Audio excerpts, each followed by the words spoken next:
Ne manquez plus aucune émission. Voilà. Aujourd'hui, nous aimerions saluer tout spécialement nos téléspectateurs de Rwanda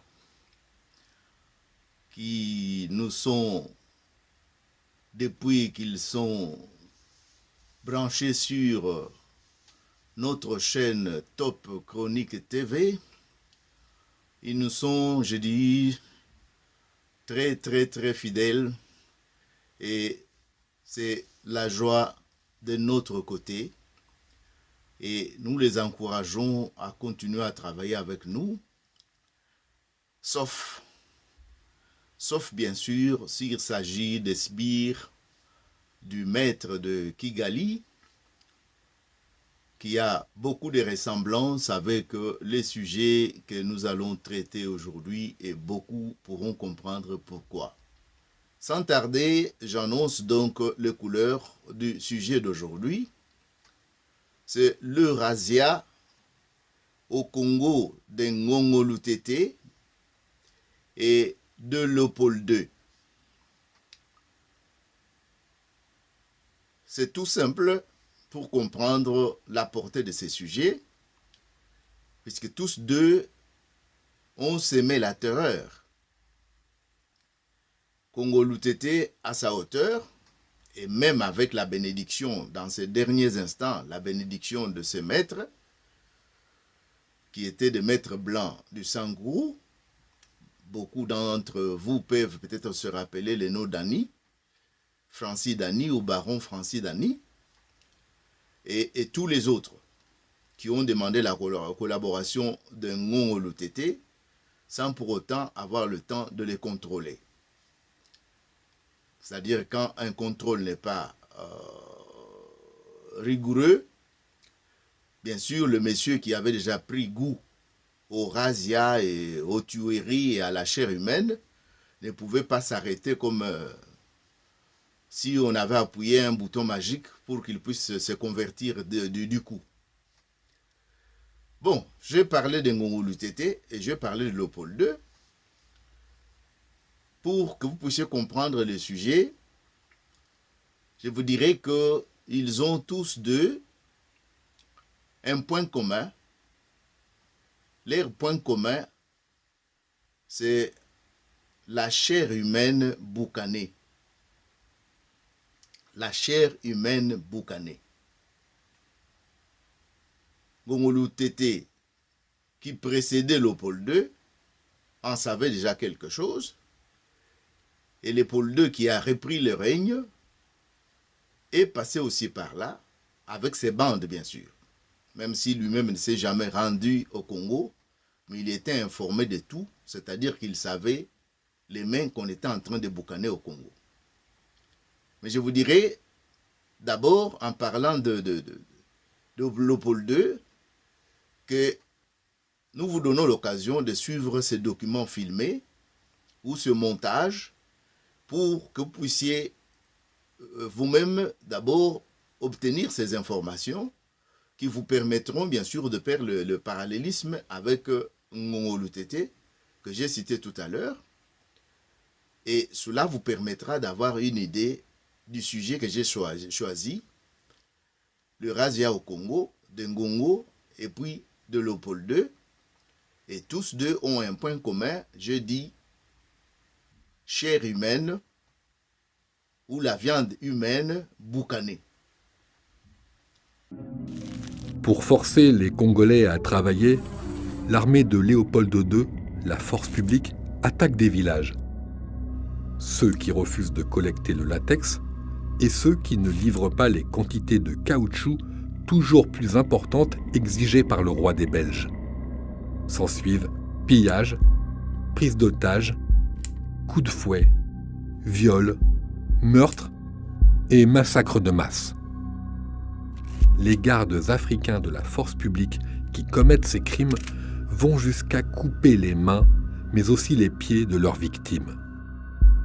Pourquoi ? Parce que les balles distribuées aux gardes de la force publique sont comptées. Les officiers blancs craignent que leurs hommes les accumulent en prévision d'une rébellion. Alors, pour s'assurer que leurs soldats utilisent ces balles pour tuer des gens, les officiers leur imposent cette règle. Une cartouche utilisée égale une personne tuée égale une main coupée. Une main coupée pour preuve d'une balle tirée. Comme celle de Yola, cette petite fille. Des soldats voulaient prouver qu'ils avaient utilisé une balle pour tuer un ouvrier. À côté d'elle, Mola, amputée parce que les soldats avaient serré trop fort ses liens. Quant à Ipongi, des soldats l'ont amputée pour punir son village qui n'avait pas atteint son quota de caoutchouc. Et quand ils utilisent leurs cartouches pour chasser, les soldats coupent aussi des mains ou le pied d'une personne pour justifier l'usage de leurs munitions. Bref, des témoins ont rapporté que la force publique coupait tellement de mains que des soldats les fumaient pour les conserver afin de les présenter plus tard à leurs officiers belges. Disons un mot sur Ngongo. C'est un sujet qui est, bien sûr, un monsieur qui est énigmatique, puisqu'on le connaît, mais tout à la fois, on ne le connaît pas. Ngongo, en son temps, les Blancs ont pu prendre le photo de Lumpungu, ont pu prendre le photo d'Mpanya-Mutombo, qui étaient ses vassaux, ou ses subalternes, bien sûr, qui avaient adhéré sous sa protection et qui ont accompagné Ngongo dans beaucoup d'escortes ou de razzias qu'il a réalisé, surtout qu'il a réalisé chez les Baluba du Kassai oriental. Mais qui est Ngongo? Beaucoup ne connaissent pas ses origines. Et disons même que c'est des origines inconnues. Il y en a qui disent que Ngongo est à Tétéla, ou Tétéla. Il y en a qui disent qu'il est Koussou. Il y en a qui disent qu'il est à Songé ou Moussongé. Mais toutes ces sources-là ne sont pas confirmées. Les chercheurs se disent, la balle est lancée, ils continuent donc à rechercher. N'empêche, aujourd'hui, le sujet n'est pas Ngongo Lutete, mais nous disons tout simplement qu'il serait né vers 1860. Et la date de sa mort est connue puisqu'il a été condamné à mort et exécuté en moins de 24 heures par Scherling, qui a organisé un procès qui a mécontenté son supérieur, baron Francis Dany. C'est ce que nous pouvons vous dire en ce qui concerne Ngongo. Mais depuis que Dany avait occupé le Sankourou, vous connaissez bien que en ce moment-là, on appelait la province du Kassai et du Lualaba. Et c'est Dany qui contrôlait tout ça. Il a été remplacé plus tard par le Marinel. Donc vous comprendrez que Ngongo, qui a été retiré de l'autorité ou de la suprématie arabe, qui était à Nyangwe et à Kasongo, Ngongo s'est retiré chez lui. Et chez lui, les Blancs l'ont récupéré. L'État indépendant du Congo l'a récupéré pour qu'il puisse contribuer. Et il a beaucoup aidé. Ça, il faut aussi le dire. Ngongo a beaucoup aidé Dany à pouvoir terminer avec les Arabes qui avaient érigé leur capitale à Nyangwe. Mais, quel était le travail de Ngongo? Tout le monde connaît. Moi, j'ai étudié ces noms à l'école primaire. Je crois que c'est votre cas aussi. Ngongo pouvait se décider d'aller à la chasse. Mais pas la chasse des gibiers, des animaux sauvages, mais la chasse de la chair humaine, c'est-à-dire la chasse des êtres humains, qu'il transformait d'autres en viande, et d'autres viandes, les surplus, il pouvait boucaner ça. Donc, Ngongo était capable de pouvoir aller tuer, brûler, saccager, détruire partout où il passait. Et j'ai dit que quand on l'a récupéré, il n'a pas cessé son métier. Il a continué, mais toutefois cette fois-ci, couvert par des ordres de mission qui étaient censés être donnés par les chefs blancs. Je vous ai déjà cité leurs noms. Mais Ngongo s'est retrouvé coincé. Coincé pourquoi? Puisque les Blancs avaient beaucoup de besoin de porteurs. Je vous ai déjà parlé de porteurs que la soi-disant civilisation a fait mourir de faim, de fatigue, de corvées très difficiles auxquelles ils n'étaient pas pour la plupart habitués. Mais Ngongo qui avait ses esclaves, puisqu'il choisissait les qualités, il connaissait déjà le prix de vente, donc il ne pouvait pas capturer n'importe quoi, il ne pouvait pas amener le déchet qui l'encombre et puis il ne gagne rien. Il se voit dépouillé de ses marchandises, soi-disant humaines, pour ou bien au profit de l'État indépendant du Congo ou de Blancs, de nouveaux maîtres du Congo qui venaient d'occuper le pays. Donc vous comprendrez que dans cette situation-là, il n'y a pas moyen d'espérer autrement. Ngongo était devenu mécontent. Dans son mécontentement, il fulminait comment il pouvait arriver à bout de ce Blanc qui prenne de plus en plus de place, qui le détrône de plus en plus.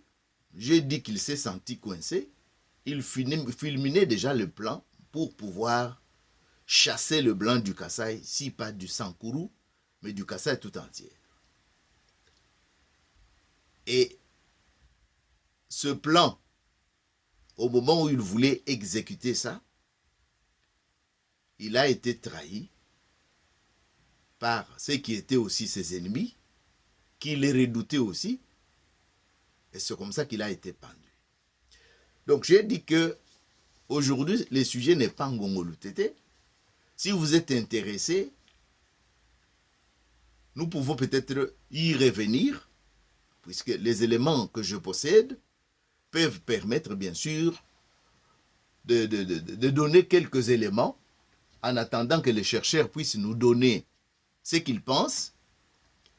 Donc, de donner quelques éléments qui peuvent aider à ce que chacun puisse se faire idée de qui était Ngongo. Mais aujourd'hui, je vous ai dit que je vais parler du razzia de 2. Le premier razzia, c'est-à-dire le razzia organisé par Léopold II et ses bandes, vous avez entendu vous-même dans le document filmé. Mais le deuxième razzia, j'ai pris un cas de Ngongo chez les Baluba, et c'est cela que je me suis proposé de pouvoir partager avec vous aujourd'hui. Mais je dois déjà vous dire que Ngongo,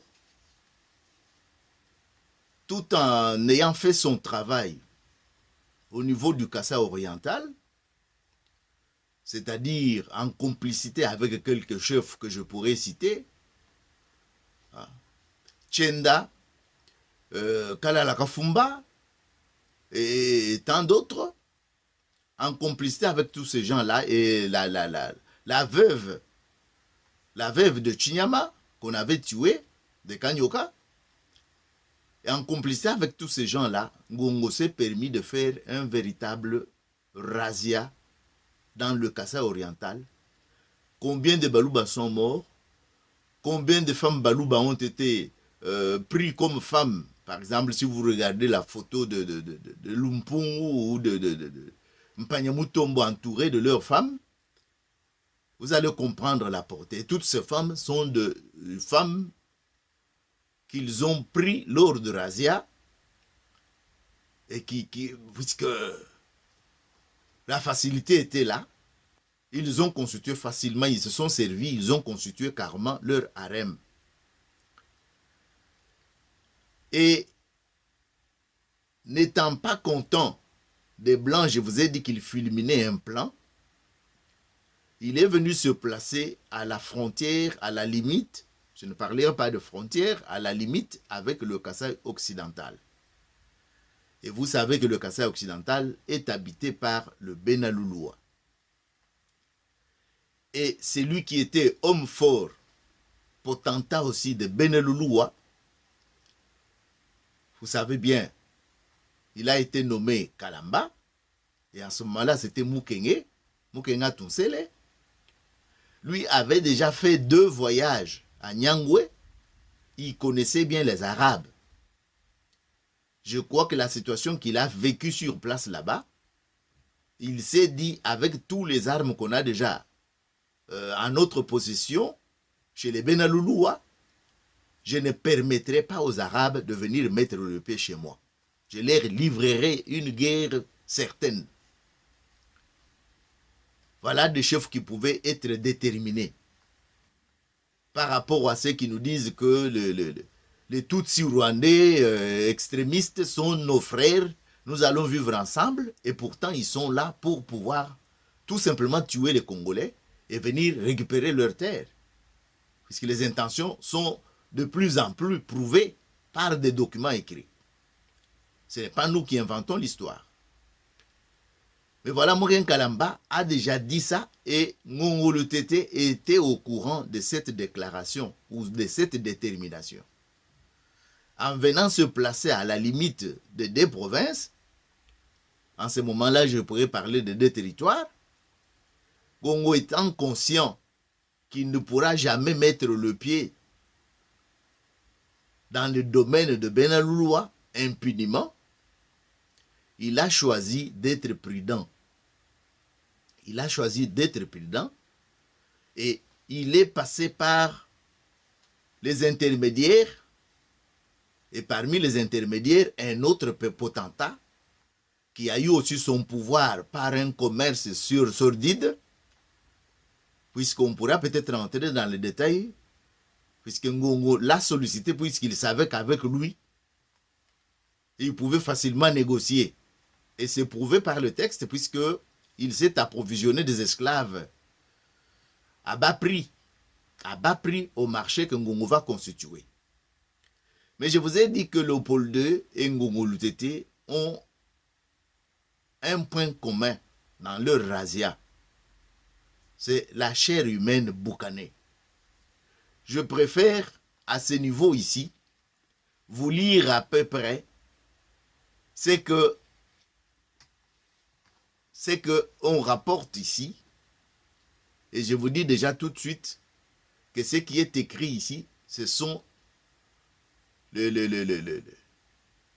éléments de la plume du prêtre Van Sandyck en 1956.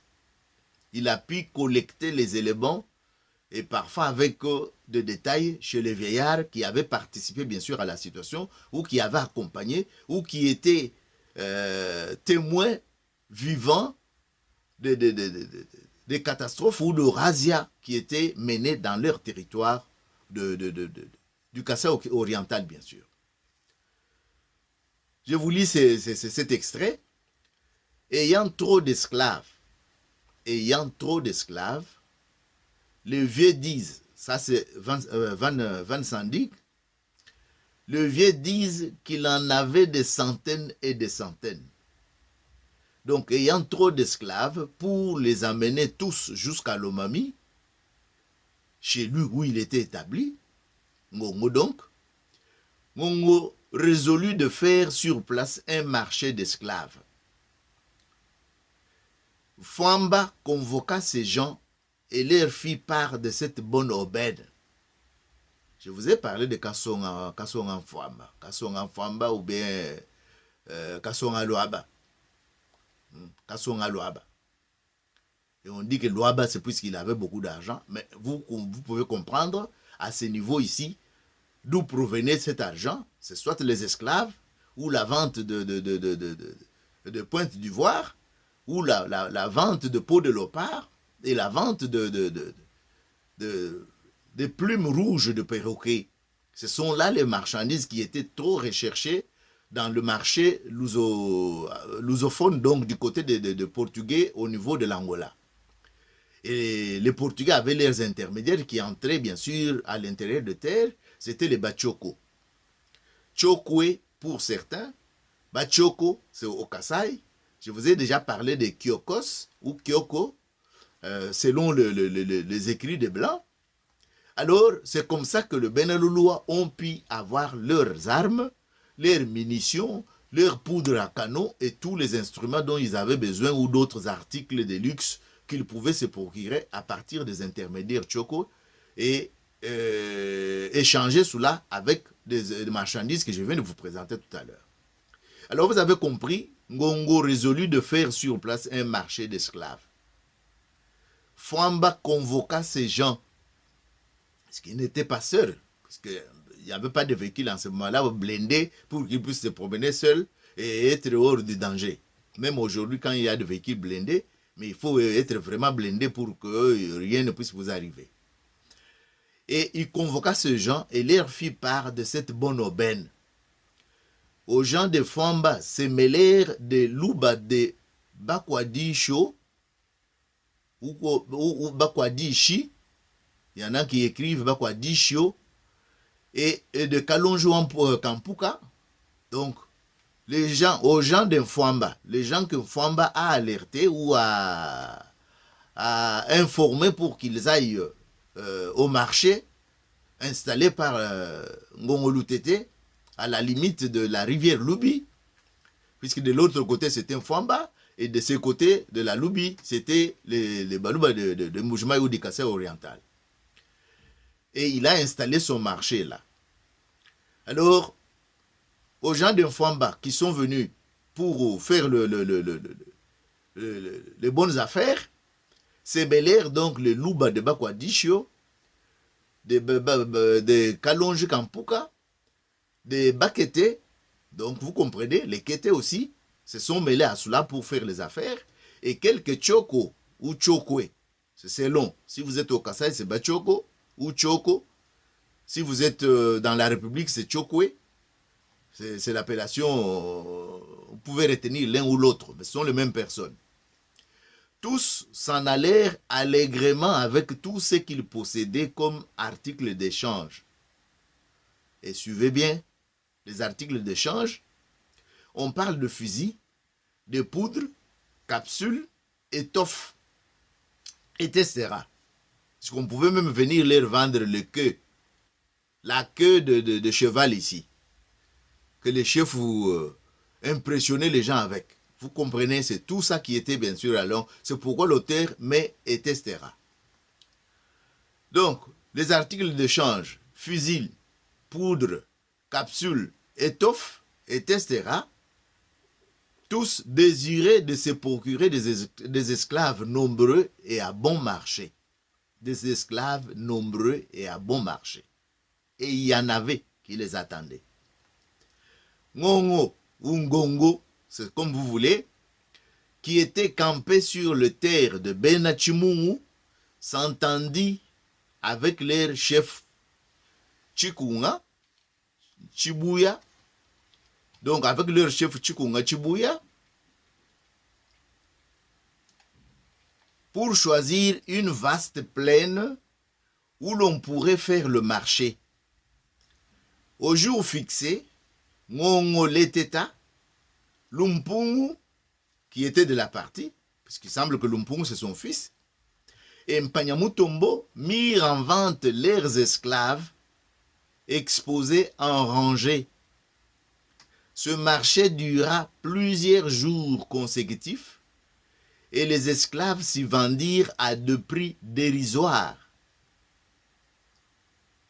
Et les esclaves s'y vendirent à de prix dérisoires. Vous avez compris? Ils sont venus et ils ont été servis. Mais là où je vous ai dit qu'il y a un point commun, il n'y avait pas seulement que des esclaves à ce marché ici. Tenez, dans la crainte de reprendre la route avec leur maître cruel, le malheureux pleurait, hurlait et suppliant, criait au Benaluluwa, achetez-nous, achetez-nous, on ira nous vendre aux Arabes, on nous tuera, on nous mangera. Sur ce marché, on mit aussi en vente de paniers pleins de chair humaine boucanée. sur ce marché ont mis aussi en vente de paniers pleins de chair humaine boucanée. Mais cet article ne trouva aucun amateur selon Van Sanjik. Mais en vous disant les points culminants de ce razziage, je vous ai dit que c'est le point commun avec les autres. Puisque vous voyez bien les gens qui aiment bien tuer, qui aiment bien le sang. Je vous ai dit que le maître de Kigali, s'il est encore vivant, puisqu'il y a un religieux de chez lui qui a dit s'il est vivant, qu'il vienne me contredire. Jusqu'aujourd'hui, on n'a pas vu de contradiction dans n'importe quelle télévision. Mais s'il est encore vivant, le maître de Kigali, lui, il se frotte le main quand on tue de l'autre côté. Il semble que beaucoup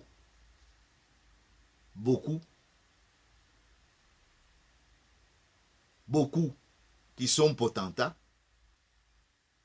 auraient peut-être un penchant vers la chair. Mais pas n'importe quelle chair, bien sûr. Les chairs que je viens de vous dire.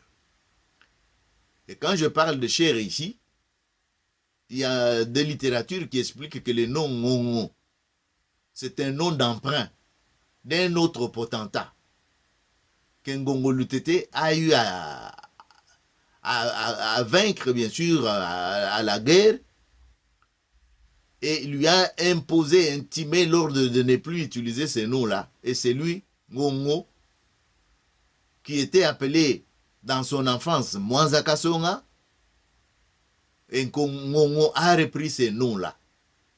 Et les noms, il semble que le Ngo ou le Ngo signifierait dans leur dialecte léopard ou leur langue, léopard.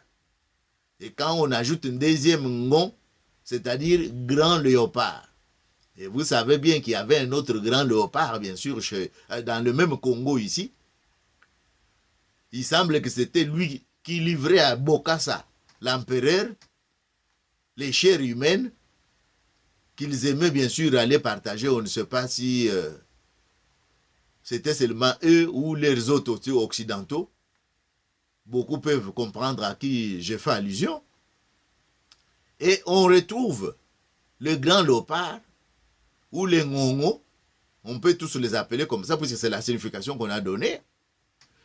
Et les Tétas, qui est par exemple le promeneur, le vagabond, qui n'a pas de répit, qui n'a pas besoin de se reposer, qui est partout pour pouvoir accumuler le butin et accumuler bien sûr ces marchandises qu'il livrait avant aux Arabes. Et quand les Blancs commencent à le coincer, il trouve qu'il ne peut plus recourir aux Arabes, puisque le Blanc était venu aussi pour combattre les Arabes. Alors là, il guettait déjà le marché avec les Tchokwe et les Angolais, d'où provenaient les armes et le fusil par le Portugais qui les amenait là-bas pour échanger. Vous avez compris. Donc, j'ai voulu partager avec vous aujourd'hui les sujets de razzia. Il y a beaucoup de razzias que ces gens ont organisés. J'ai parlé de parallélisme avec le Rwanda. Vous comprenez combien de razzias on est en train de faire au Congo, de minerais, de cadavres, du sang et tout ce qu'on peut penser. Mais bien sûr, à chaque époque, ces méthodes, ce ne sont pas les méthodes de Léopold II, ce ne sont pas des méthodes de Ngongo Lutete, mais au moins, ça y ressemble. Ça y ressemble. De l'autre côté, il y a de pleurs, mais d'un autre, il y a un général qui dit non, il faut qu'on transporte les guerres plus loin. Puisqu'ici, c'est comme dans notre salon, on pourra casser la télévision de maman, on pourra abîmer les choses de la maison, il faut qu'on transporte ces guerres-là. Et il vous dit même que si on n'amène pas ces guerres-là, moi, je serai insignifiant. Ce sont ces guerres-là qui justifient ma vie et mon bonheur que j'ai ici. Je vous ai placé toutes ces vidéos. Je crois que ça peut édifier votre esprit. Donc vous avez compris, je vous ai mis un extrait du document de viande boucanée, de chair humaine boucanée de Léopold II. Je viens de vous donner la preuve de bien sûr chair boucanée de Ngongo Lutete, ou bien les Teta. Les deux prénoms là, les deux sobriquets sont valables, puisque Lutete signifie les durs, donc Ngongo les durs, donc les léopards, les durs, on peut les dire. Et puis les Teta, je vous ai dit que c'est celui qui se promène, un vagabond, hein, pendla, routier de Razia. Voilà. Je vous dis, quant à son histoire, si vous êtes intéressé, s'il y a des contacts, on pourra peut-être voir dans quelle mesure on peut organiser une autre émission à part entière sur ces sujets-là. Pour aujourd'hui, je préfère vous dire merci et à la prochaine donc. Ciao.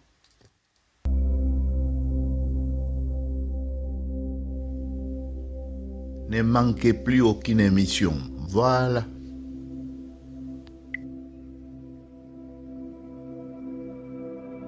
Salutations à vous qui nous suivez de partout. Le rendez-vous, c'est sur Top Chronique TV que nous le prenons désormais.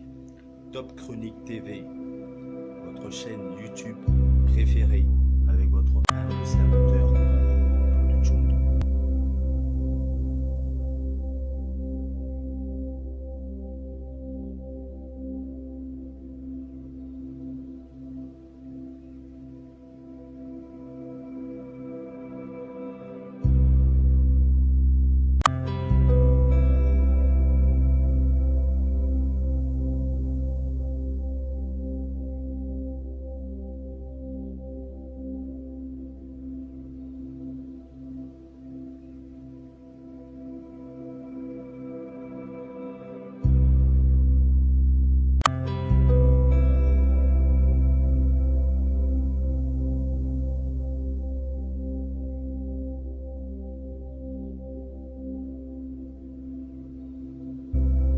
Top Chronique TV, votre chaîne préférée.